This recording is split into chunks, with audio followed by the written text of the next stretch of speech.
Hello internet users and welcome back to another video. So on this channel I've talked about several softlocks and ridiculous situations that can be done in the Pokemon series. One thing that all of these videos have had in common though is the fact that most were done pretty late into the game. This of course makes sense, since by then the player would have access to several things they could use to trap themselves. But noticing this, it got me thinking about something. What if I were to try to come up with a softlock that does the complete opposite? What if there was a way to trap the player at the very beginning of the game instead? And I'm not talking about the well-known stuff that can happen by accident either. I'm talking about crafting something that's so ridiculous that nobody would ever think to go through with it. With all of that in mind, I think I managed to come up with something that can be done in Generation 3. And for this particular trap, I'll be needing to use 2 copies of Pokemon Sapphire version. Ruby works too, I just want to use Sapphire because I do. Without further delay, here is how to set things up.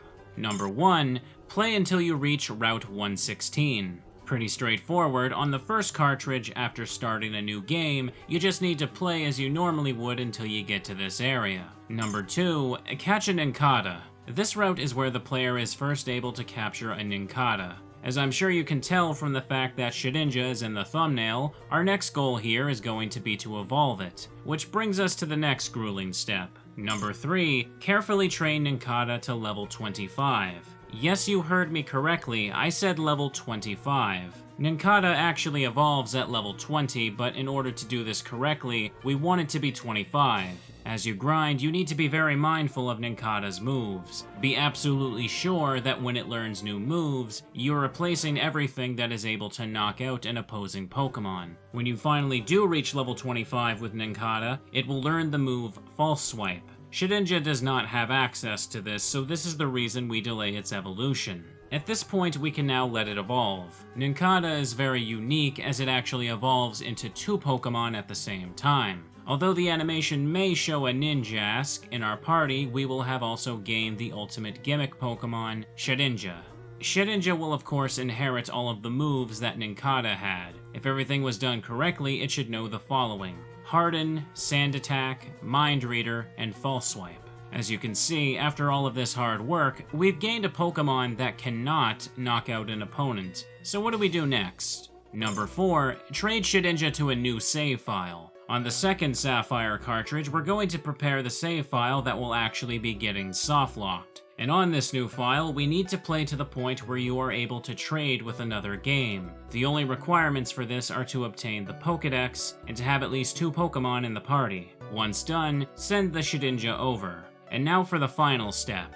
Number 5, get rid of your other Pokemon, money, and items. Considering that we don't have access to very many locations yet, this is a very simple step to do. At this point, your only other Pokemon should be the starter that you received a few minutes ago. So just head over to the Old Dale Pokemon Center and release it at the PC. As for field items, there isn't too much to worry about there. You just have to get rid of things like the Pokeballs that were given to you with the Pokedex, the potion in your PC, and the potion that the Pokemart employee gives you. By the way, if you're wondering about berry trees, the player does not actually have access to any of those yet. But even if they did, the trees don't infinitely regrow like they did in Generation 2. In this game, the player actually has to plant more themselves, so if there were any trees, tossing the berries would lock us out of that too. Anyways, with all of the items gone, you can use the Pokemart to exhaust the rest of your money, ensuring that you can never afford another Pokeball to catch anything else. And once all of that is taken care of, we will have succeeded in ending another Pokemon journey. Some of you might be wondering, exactly what is it that we've done here that makes this save file softlocked? Having access to only 2 towns and a few tiny routes, the player has no choice but to advance past the left exit of Old Dale Town. However, after a few steps into this area, the player will notice that there is an unavoidable battle against a youngster waiting on the path. Now this is a pretty standard sight in every Pokemon game once you've been given the Pokedex, but because of what we've done, this battle is no longer possible to win. Youngster Calvin here has a single level 5 Zigzagoon, and is more or less meant to be a training dummy for the player. Recall though that our Shedinja does not have any moves that can finish off an opponent. 3 of its moves are throwaway status moves that don't do anything but stall. The move False Swipe will deal damage, but the move's gimmick is that it always leaves the enemy with at least 1 hit point remaining. And of course, because of Shedinja's ridiculous Wonder Guard ability, the Zigzagoon cannot hurt it either. So what this battle becomes is a gigantic stall between the two Pokemon. Eventually though, Shedinja will run out of PP for its moves and be forced to use Struggle. When this happens, Shedinja will finally finish off Zigzagoon, but at the same time, it will receive recoil damage. And since Shedinja only has 1 hit point itself, it is 100% guaranteed that the battle will end in a draw. And if you didn't know, whenever a battle ends this way in Pokemon, the game always counts it as a loss for the player. Even though Zigzagoon was technically knocked out, when you return, Youngster Calvin will be waiting to challenge you as if you've never seen him before. By the way, if you're wondering, with how things are set up, Shedinja will always be the one to use Struggle first. But even if Zigzagoon was somehow able to do it first, it would still result in both Pokemon being knocked out, since Struggle actually ignores Wonder Guard's protection.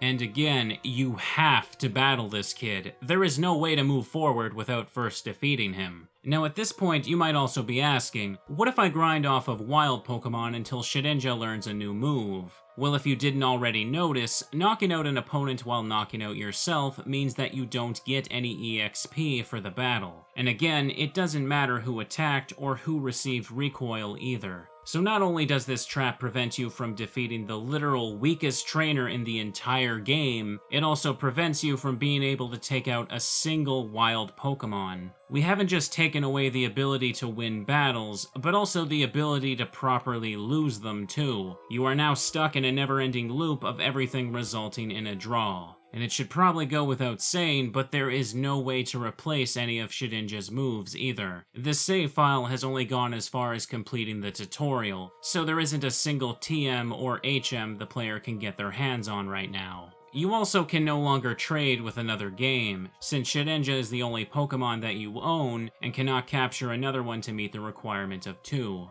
Although right now, there may still be some people thinking of another potential escape method. For instance, one thing that I occasionally hear on my Gen 3 softlocks is that the player could activate Mystery Gift by entering a specific phrase on the Pokemart's questionnaire. However, what many people seem to forget about in the GBA era is that Mystery Gift only exists in Emerald and Fire Red and Leaf Green. Ruby and Sapphire just don't have it. But one thing that these two do have is something called Mystery Event, which is what they use to make use of the game's e-reader functionality. But in order to do that, you need to tell a specific phrase to an NPC in Petalburg. Additionally, the player must also have obtained 5 badges for it to work. I don't think I need to explain why none of these things can be accomplished now either. And to answer the inevitable question of, will this work in the remakes, the answer is no. In Omega Ruby and Alpha Sapphire, the player isn't given the ability to trade Pokemon until after they meet Wally in Petalburg. As well, the player is also given access to Super Training at the exact same time. Once you have Super Training, you can use it at any time or any place to earn items that you could sell for Pokeballs. So softlocking yourself in Gen 6 isn't so simple. So there you have it. Once again, by using intentional game mechanics in unintended ways, we have put the game into a state where it is impossible to play it the way it was designed to be. I'm sure some will be thinking, what's the point of this? You can just start a new game and take out Youngster Calvin here in like